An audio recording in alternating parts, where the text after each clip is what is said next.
দেখেন তো সম্মানিত নেতাজির আগের কথা আর বর্তমান কাজের সাথে কথার সাথে কোনো মিল আছে কিনা। আপনারা আসলে জোটগুলোর মধ্যে কতগুলো আসন দখল করতে পারেন, আগামী নির্বাচনে আপনারা ক্ষমতায় আসবেন, এই কতটুকু নিশ্চয়তা আছে? এখানে কোনো একক দল কোনো আসন বন্টন করবে না। আমরা যেখানে যার ন্যায্যতা তার ভিত্তিতেই আমরা আলহামদুলিল্লাহ আসনগুলো হাতে তুলে দিব। সবাই সবাইকে তুলে দেবে। এখানে নির্দিষ্ট কোনো দল কাউকে তুলে দিচ্ছে না। দেশ গঠনের জোট, এটা নির্বাচনের জোট, এটা রাজনৈতিক জোট, এটা সকল ধরনের মানে ওই জোট বলেন আর সমঝোতা বলেন যাই বলেন, এটা সবগুলা পারপাস কভার করার জন্য আমরা আশা করছি একসাথেই আমরা করবো ইনশাআল্লাহ। দলীয় কর্মসূচি যার যার অনেকগুলা থাকবে, তারপরে ন্যাশনাল ইস্যুতে যেখানেই প্রয়োজন আমরা একসাথে করবো ইনশাআল্লাহ।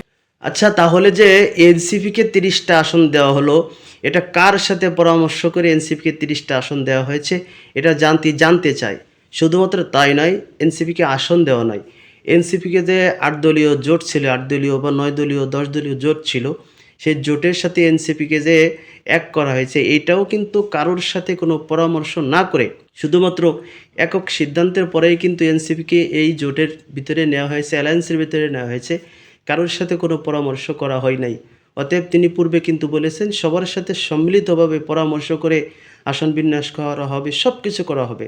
অতএব তার আগের কথার সাথে আর বর্তমান কথার সাথে কিন্তু কোনো মিল খুঁজে পাওয়া যায় না।